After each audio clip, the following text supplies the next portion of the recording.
नमस्कार, आप देख रहे हैं बातें दिल की सीजन 3 और मैं हूं आपके साथ रिचा अनिरुद्ध। बातें दिल की एक बहुत ही खूबसूरत इनिशिएटिव है स्लीप वेल फाउंडेशन और संजीवनी सोसाइटी फॉर मेंटल हेल्थ का।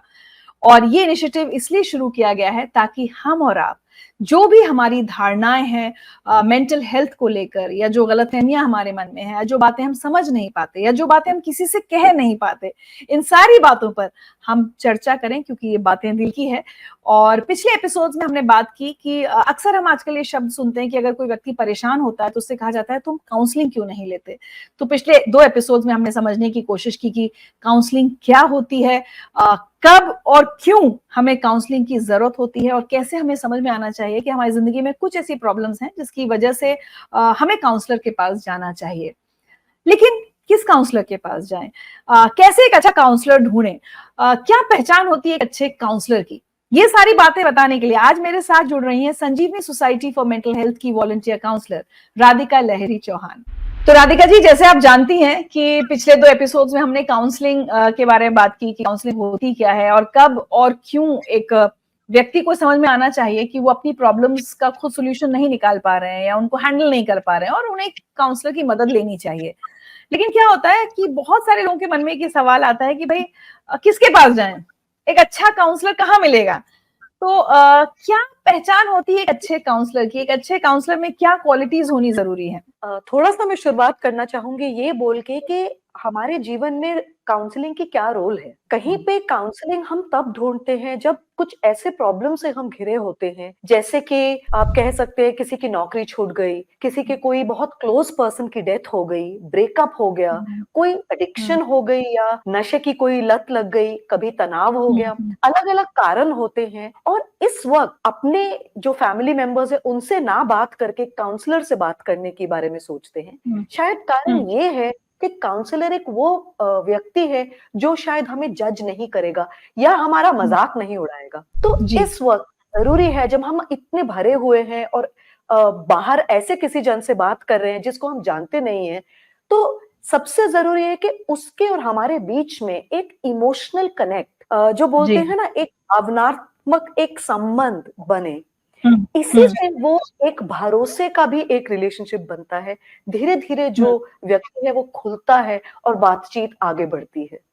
तो जो इमोशनल कनेक्ट है सबसे पहले वो जरूरी है। थोड़ा इसको आगे अगर हम लेके जाएं तो बहुत जरूरी है कि हम काउंसलर में क्या क्या, जैसे आपने पूछा क्या क्या क्या ढूंढे, क्या क्या ढूंढे। सो सबसे पहले जो काउंसलर है उसके अंदर एक आत्म जागरूकता होनी चाहिए, यानी कि सेल्फ अवेयरनेस। देखिए, काउंसलर भी एक ह्यूमन बीइंग है, उसके भी बहुत सारे अपने लाइफ के एक्सपीरियंसेस हैं। जरूरी है कि कुछ हद तक अपने लाइफ के एक्सपीरियंसेस को वो रिजॉल्व कर चुका हो, उसका उसने कोई अच्छा हल ठीक से निकाल लिया हो। नहीं तो वो ट्रिगर हो जाएगा या आइडेंटिफाई करने लगेगा क्लाइंट के साथ, फिर क्लाइंट की तो जर्नी होगी नहीं। तो इसीलिए जरूरी है कि कुछ कोपिंग स्किल्स, कोपिंग मैकेनिज्म्स ऐसे अपने लिए बनाए जो कि हेल्दी हो, और इसीलिए उससे फिर वो क्लाइंट को मदद कर पाएगा। कुछ साल पहले की बात है, मेरे पास एक क्लाइंट आई, उनका बेटा यूएस गया है पढ़ने के लिए, बहुत दुखी थी। आप जानते हैं वो एक एम्प्टी नेस्ट सिंड्रोम अक्सर होता है पेरेंट्स को जब उनके बच्चे चले जाते हैं। उनको ऐसा लगा कि जैसे जो लाइफ का जो मकसद था वो ही नहीं रहा। काफी वो सैड थी, काफी दुखी थी, रोई, किसी चीज में भी उनका मन नहीं लग रहा था। इनका ये इंसिडेंट देखकर मुझे भी याद आया एक ऐसा समय जब मेरा बेटा, काफी साल पहले की बात है, दिल्ली के बाहर गया पढ़ने के लिए। मेरा भी कुछ ऐसा ही हाल था उस वक्त, लेकिन धीरे धीरे मैंने अपने पे काम किया, अपने को समझने की कोशिश करी, रोई भी, धीरे धीरे आगे बढ़ी और एक ऐसे जगह पे पहुंची जहां मेरा पर्सपेक्टिव चेंज हुआ। मैंने सोचा जो भी चीजें थी जो मैं पहले नहीं कर पाई जब वो छोटा था, मैं वो अब कर सकती। तो क्या हुआ, क्योंकि मैं इस टाइम तक अपने कोपिंग मैकेनिज्म्स मैंने अपने बना लिए थे, मैं क्लाइंट को पूरी तरीके से समझ पाई और मुझे उनके लिए एम्पैथी का एहसास हुआ और उनको मैं मदद कर पाई उनके जर्नी। लगातार हम ये कहते हैं कि काउंसलर की लिसनिंग स्किल्स अच्छी होनी चाहिए, वो बिना जज करे अपनी क्लाइंट की बात सुन पाए।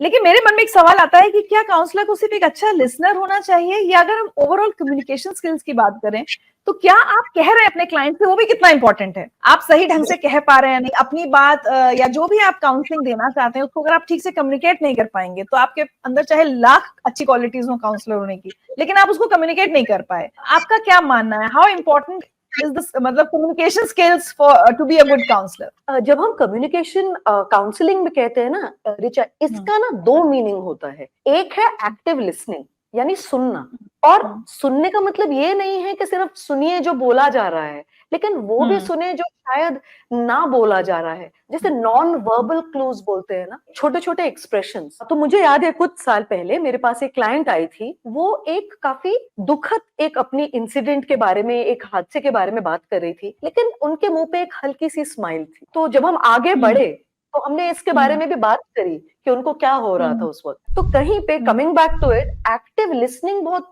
में जरूरी है। वर्बल और नॉन वर्बल हम दोनों देखें। जो अनसेड है या रीडिंग बिटवीन द लाइंस, ना बोल के भी उन्होंने शायद कुछ चीजें ब्याह करी हैं, हमें वो पिकअप करना भी जरूरी है। तो एक ये सेकेंड चीज है एक्टिव रिस्पॉन्डिंग, जो आपने बोला कि कम्युनिकेशन स्किल। एक्टिव रिस्पॉन्डिंग का मतलब है सुनिए और उसको समझिए, और जो क्लाइंट फीलिंग्स बोल रहा है उसको पिकअप कीजिए, क्योंकि बहुत सारी उसकी भावनाएं हैं उसके पीछे, शायद वो बातों में नहीं बयां कर पा रहा है क्या बोल रहा है। मुझे याद है एक क्लाइंट आई, वो काउंसलिंग रूम में बैठी, मैंने उनसे पूछा आप कैसी हैं, उन्होंने बोला हाँ मैं ठीक हूँ। फिर वो इधर उधर देखने लगी, कुछ आगे नहीं बोली। मुझे उनके भाव से लगा कि बहुत डिस्टर्ब्ड है। मैंने उनसे पूछा, मैंने कहा क्या आप बहुत डिस्टर्ब्ड हैं? इमीडिएटली उन्होंने बोला कि हाँ, आप सोचोगे कि मैं बहुत बुद्धू हूँ, लेकिन कहीं पे ना मैं सो ही नहीं पा रही हूँ, पता नहीं क्या प्रॉब्लम आ रही है। इससे धीरे धीरे जब उसको समझ में आया कि मैं उनकी बात समझ रही हूँ, हमारा जो रिश्ता है वो ज्यादा गहरा हुआ, और वो और भी ज्यादा खुल के मेरे से बातचीत कर पाए। एक अच्छे काउंसलर को हम जैसे कहते हैं जजमेंटल नहीं होना चाहिए, लेकिन क्या कभी अपनी ओपिनियन या अपने व्यूज आप लोग नहीं प्रेजेंट करते अपने क्लाइंट के सामने कि आपको क्या लग रहा है या क्या सही है क्या गलत है? बिल्कुल इस जजमेंट से आप बिल्कुल दूर रहते हैं? At the end of the day हम सब इंसान हैं, हमारे पास कोई क्लाइंट आया और हमें लग रहा है कि नहीं, ये जो अपनी कहानी बता रहा है या बता रही है उसमें इसकी भी ये गलती है, लेकिन हमें जजमेंट पास नहीं करना है, तो कैसे आप लोग उस सिचुएशन से डील करते हैं? जजमेंट तो सबको ही आता है, लेकिन देखिए जजमेंट के लिए हमें ये सोचना है कहीं पे कि हम ना उसके भावनाओं से कनेक्ट करते हैं। जो भी वो फील कर रहा है वो पूरा जेन्युइन है। जैसे कि जो इंसिडेंट हुआ है शायद वो नहीं, लेकिन उसके पीछे जो उसकी भावना है हमें वो समझना है। और कहीं पे ना कोई भी किसी की प्रॉब्लम छोटी या बड़ी नहीं है, क्योंकि उनके लिए उनकी प्रॉब्लम बड़ी है। जैसे एक क्लाइंट है रमेश, वो आता है और उसने मुझे बताया कि उसकी जॉब छूट गई है, बहुत परेशान है, इसके वजह से उसे बहुत ज्यादा पेनफुल फीलिंग्स आ रही हैं, बहुत ज्यादा टेंशन हो रही है। एक वो है, एक है ललिता, हाउसवाइफ है, घर में रहती हैं, रोज के रोज दूध उबालती हैं, रोज दूध गिर जाता है, बहुत परेशान है वो। उसको समझ में नहीं आ रहा कि यही तो मेरा काम है, मैं क्यों ये बार बार कर देती हूँ।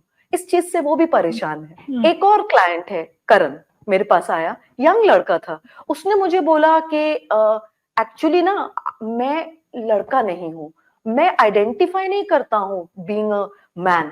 मुझे बचपन से लगा कि जैसे मैं एक लड़की हूँ, आपसे मैं ये मदद चाहता हूँ कि आप मुझे हेल्प कीजिए, मुझे पेरेंट्स को बताना है। मुझे लगता है मैं एक ट्रांस वुमन हूँ और मुझे रीअसाइनमेंट सर्जरी करनी है। तो अब देखिए ये जो तीनों चीजें जो मैंने आपको बताया, चाहे वो रमेश, चाहे वो ललिता, चाहे वो करण, सबके प्रॉब्लम्स उनके लिए बहुत बड़ी है, और कोई भी प्रॉब्लम इसीलिए छोटी या बड़ी नहीं है, कोई जजमेंट नहीं है उनके लिए, नहीं कर सकते।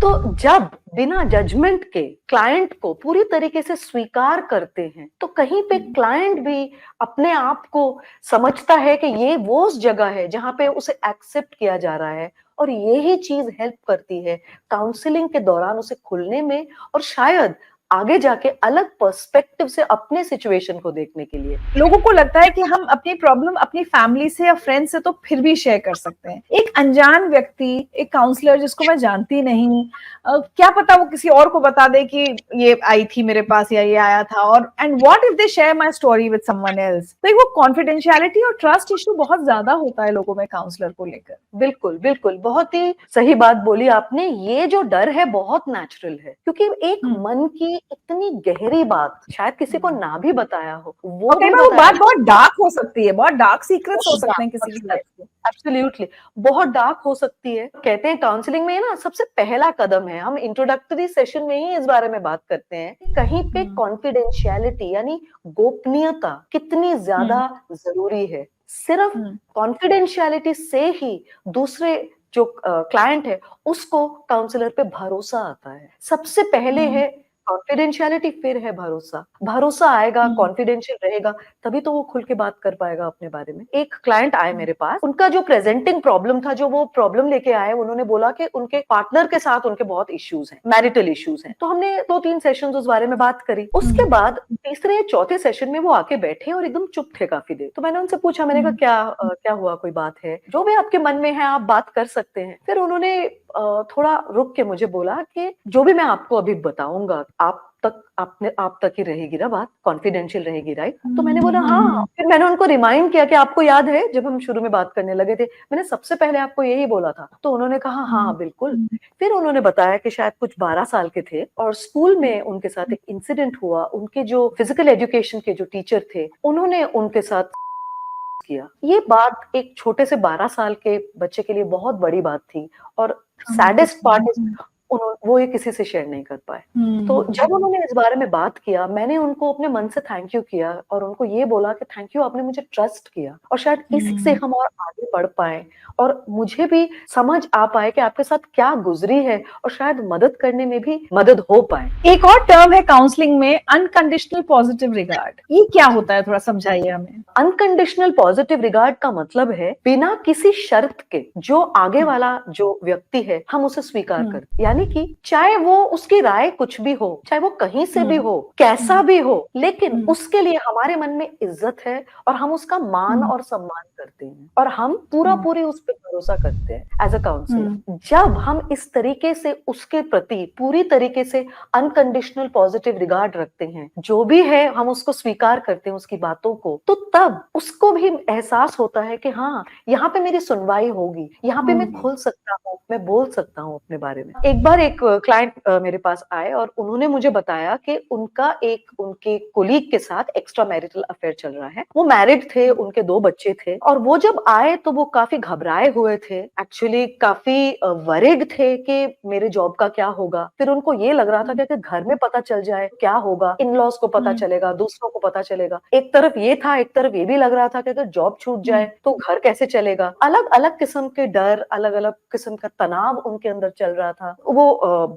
मेरे से बात कर रहे थे। उस वक्त जो भी मेरी इस पे निजी राय थी, जो भी मेरे निजी विचार थे इस पे, उसको मैंने साइड करके कहीं पे मैंने उनका जो फीलिंग्स थी, उनकी जो इमोशंस थे उसमें, डर, चिंता, नौकरी इनसिक्योरिटी भी हो रही होगी, बिल्कुल बहुत ज्यादा इनसिक्योरिटी जो भी था, मैंने उससे कनेक्ट किया और कहीं पे अनकंडीशनल पॉजिटिव रिगार्ड उनको दे पाई कि ठीक है, आप जो भी कर रहे हैं, जो भी जैसा भी है, कोई जजमेंट नहीं है, क्योंकि ये एक वो जगह है कि आपकी जो भी बात हो आपको स्वीकार किया जाए। नॉर्मली क्या होता है जब हम परेशानी में होते हैं या हम डिप्रेस्ड हैं, तो हमें ऐसा लगता है कि हम सही हैं, हमारे आसपास सब लोग गलत हैं, हमारे साथ गलत हो रहा है, व्हाई मी। हम उस मोड में होते हैं जब हम डिप्रेस्ड होते हैं। तो कभी ऐसा होता है कि कोई क्लाइंट आपके पास इसी मोड में आया, लेकिन काउंसलिंग होते होते, बात होते होते 1 महीने बाद, 2 महीने बाद उस व्यक्ति को शायद ये समझ में आने लगा कि दरअसल प्रॉब्लम उसी में थी या उसके बिहेवियर में थी, दुनिया खराब नहीं थी, उसके साथ समस्या थी। ऐसा कभी हुआ आपके साथ? एक्चुअली ये काफी कॉमन चीज है। अक्सर जब लोग आते हैं तो वो दूसरों को ब्लेम करते हैं। काउंसलिंग के प्रोसेस के थ्रू धीरे धीरे जो पर्सपेक्टिव होता है, जो नजरिया होता है, कहीं पे उसमें एक शिफ्ट आता है, वो चेंज हो जाता है और कुछ समय के बाद वो खुद ही देखने लगता है कि शायद दुनिया नहीं, बट कुछ कुछ जगहों पे शायद उसकी भी गलती है। वो भी धीरे धीरे नोटिस करता है। अच्छा, सुपरविजन का क्या मतलब होता है काउंसलिंग में? सुपरविजन का मतलब है कि देखिए, काउंसलर भी एक ह्यूमन बीइंग है, बहुत सारी चीजें हो रही हैं जीवन में, लाइफ के जो चढ़ाव हैं, उतार है, जो भी है, सब कुछ उनके साथ भी हो रहा है। काफी समय ये होता है उनको शायद क्लाइंट के साथ ना रह के कहीं अपने ही माइंड में चले जाते हैं, कहीं पे आइडेंटिफाई करने लगते हैं ऐसे किसी इंसिडेंट के साथ जो उनके साथ हुआ हो, और फिर एक्चुअली क्लाइंट के साथ ना रह के वो अपने थॉट्स में चले जाते हैं। और एक जो बहुत इंपॉर्टेंट अहम बात हम कहते हैं ना, एम्पैथी, उनके वर्ल्ड से उनको देखना, walking in someone else's shoes, उनके वर्ल्ड को समझने के लिए, दैट इज एम्पैथी। कहीं पे फिर एम्पैथी चला जाएगा और वो सिंपैथी आ जाएगी। सिंपैथी का मतलब जब हमें किसी के लिए बुरा लगता है, जब हमें किसी के लिए दया आती है ना, हम उनको एकदम अलग निगाह से देखने लगते हैं। फिर उनको ये जो अनकंडीशनल पॉजिटिव रिगार्ड, ये जो बाकी सारी चीजें हैं, नॉन जजमेंटल नहीं हो पाते, जजमेंट बना चुके होते हैं कि ये जो है ये कहीं पे बहुत ही दया के योग्य है, जबकि वो सच नहीं। ये बेचारा या ये बेचारी। बिल्कुल, हाँ, एग्जैक्टली। एक क्लाइंट आई थी, वो अपने टीनेज डॉटर के बारे में बात कर रही थी, बहुत फ्रस्ट्रेटेड थी, बेटी 14 इयर्स की थी, बात नहीं सुनती थी। सो मदर का जो फ्रस्ट्रेशन था, जो इरिटेशन था, सैडनेस भी था, कहीं पे मैं कुछ ज्यादा ही उससे कनेक्ट करने लगी। मुझे एहसास हुआ कुछ टाइम के बाद, क्योंकि मैंने नोटिस किया मैं बहुत उसके साथ अग्री कर रही हूँ और मुझे भी अपने मन के अंदर वही फ्रस्ट्रेशन महसूस हो रही है। इस वक्त मैंने सुपरविजन लिया, यानी एक कोई और काउंसलर, कभी वो सीनियर होते हैं हमसे, कभी वो हमारे हम उम्र ही होते हैं, पर कोई और काउंसलर जो एक नॉन बायस, निष्पक्ष तरीके से इस पूरे सिचुएशन को देखते हैं, उन्होंने उस वक्त मुझे पॉइंट आउट किया कि आपको क्या हो रहा है, क्या चल रहा है अंदर। फिर मैंने रियलाइज किया कि एक्चुअली सिमिलरली मेरी बेटी भी 14 इयर्स की थी उस वक्त, और मैं भी बहुत फ्रस्ट्रेटेड थी उसके साथ, कम्युनिकेशन नहीं हो पा रहा था दोनों का, बहुत मुश्किलों से मैं भी गुजर रही थी। तो जब उस लेडी ने बात करी, मैं बिल्कुल आइडेंटिफाई करने लगी, अपने ही सोच में चली गई, नॉट हेल्पिंग द क्लाइंट। जबकि बहुत डिटैच होके रहना जरूरी होता है अपने क्लाइंट के साथ कुछ हद तक। इसको एक्चुअली एग्जैक्टली हम डिटैच्ड नहीं बोलेंगे, ही तो एम्पैथी है ना, कि उसकी दुनिया उसकी नजरों से समझने की कोशिश करने की जरूरत है, तो वो ही करने की कोशिश करते हैं। जो हेल्प करता है वो ये है कि उसके फीलिंग्स के साथ रहते हैं, उसकी भावनाओं के साथ, क्योंकि भावनाएं कभी गलत नहीं होती हैं, तो इंडिकेशन होती है ना हमारे अंदर क्या हो रहा है। मैं कई बार ये सोचती हूँ कि काउंसलर्स दिन भर कितने क्लाइंट्स का दुख सुनते हैं, कितने क्लाइंट्स की परेशानी सुनते हैं, उसके बाद जब अपने घर जा रही हैं, आप ड्राइव कर रही हैं, आप किसी पार्टी में हैं, अपनी फैमिली के साथ हैं, खाना बना रही हैं, कुछ भी काम कर रही हैं, कहीं ना कहीं वो कहानियां आपके साथ रहती होंगी या आपको डिस्टर्ब कर सकती हैं। तो ऐसे में कितनी बार आपको काउंसलिंग की जरूरत पड़ती होगी, क्योंकि आपको अपनी सेल्फ ग्रोथ, सेल्फ केयर देखनी है। बिल्कुल बिल्कुल। और देखिए, जो सेल्फ ग्रोथ आपने बोला, ये तो एक बहुत अहम हिस्सा है काउंसलिंग के प्रोसेस का, क्योंकि काउंसलर को भी तो जरूरत है अपने आप को डेवलप करें, अपने जो स्किल्स है, अपने जो हुनर है, उनको बढ़ाए, नहीं तो उनमें भी एक स्टैग्नेशन आ जाएगी। इतनी सारी दर्दनाक बातें हम सुनते हैं, कहीं पे अलग अलग समय पे हम पे भी उसका असर हो सकता है। एक है सुपरविजन, हमें इस चीज से बहुत मदद देती है। और जैसे एयरक्राफ्ट में कहते हैं कि पहले गैस मास्क खुद लगाइए, फिर दूसरे को। तो बहुत जरूरी है कि अपना जो सेल्फ केयर है वो देखें, अपनी केयर लें, और फिर क्लाइंट की भी केयर अच्छे से ले सकते हैं आप। मैं सपोज पहली बार मुझे लग रहा है कि मैं बहुत परेशान हूँ, मुझे काउंसलिंग की जरूरत है, मैं कैसे समझूं कि मैं जिसके पास जा रही हूँ या जिससे मैं पहली बार मिल रही हूँ वो एक अच्छा काउंसलर है? मुझे कैसे समझ में आए? कहीं पे जब आप उनसे बात करेंगे, जिस काउंसलर से भी आप बात करेंगे, सबसे पहली बात आप ये नोटिस करिए कि क्या आप उनके साथ कोई कनेक्शन फील कर रही हैं? क्या आपको लग रहा है कि आप जो भी बोल रहे हैं वो समझ रही हैं, आपकी जो भावनाएं हैं वो समझ रही हैं? और ये सारे पॉइंट्स जो आज हमने बात करी, non judgemental communication, active listening, active responding, empathy, confidentiality, ये सारे चीजें इस चीज में ही आ जाती हैं। कहीं पे पहली बार या दूसरी बार बात करके ही हमें महसूस होता है कि ओ, इनको समझ में आ रही है मेरी बात। कई बार किसी क्लाइंट का, क्योंकि जाहिर सी बात है हम ऐसे लोगों की बात कर रहे हैं जो अपने लाइफ की प्रॉब्लम्स को डील नहीं कर पा रहे हैं, वही काउंसलर के पास आते हैं, तो उस समय उनके बिहेवियर में भी बहुत सारे फॉल्ट्स, फ्लॉज होते हैं। सपोज एंगर इश्यूज हो रहे होंगे, या वो पर्सन डिप्रेसिव हो सकता है, या उसको पैनिक या एंजाइटी अटैक्स हो सकते, कुछ भी हो सकता है। और कई बार एक काउंसलर उसका शिकार हो सकता है, मतलब आप कुछ कहने की कोशिश कर रही हैं लेकिन आपके क्लाइंट को एंगर इश्यूज है तो वो आप पर ही चिल्ला बैठा। क्या कभी कभी काउंसलर्स भी उस रिस्क पर होते हैं, और एक अच्छा काउंसलर उस रिस्क को कैसे संभालता है कि आप क्लाइंट को अपने ऊपर हावी ना होने दें? क्लाइंट का बिहेवियर और क्लाइंट के फीलिंग्स में जो डिफरेंस है वो देखना जरूरी है। क्लाइंट ये क्यों कर रहा है ये समझना जरूरी है। अगर उसको पैनिक हो रहा है तो कहीं पे उनसे बात करें कि उनको क्या महसूस हो रहा है, शायद धीरे धीरे ब्रेक डाउन करके बताएं वो क्या हो रहा है, क्या क्या महसूस हो रहा है। जैसे वो अपने बारे में, जो उन्हें महसूस हो रहा है उसके बारे में बात करते हैं तो शायद कहीं पे पैनिक में कमी आएगी। एक ही बात। सेकेंडली, देखिए, जो आपने पहले बोला था, ये एक दोस्ती का रिलेशनशिप नहीं है।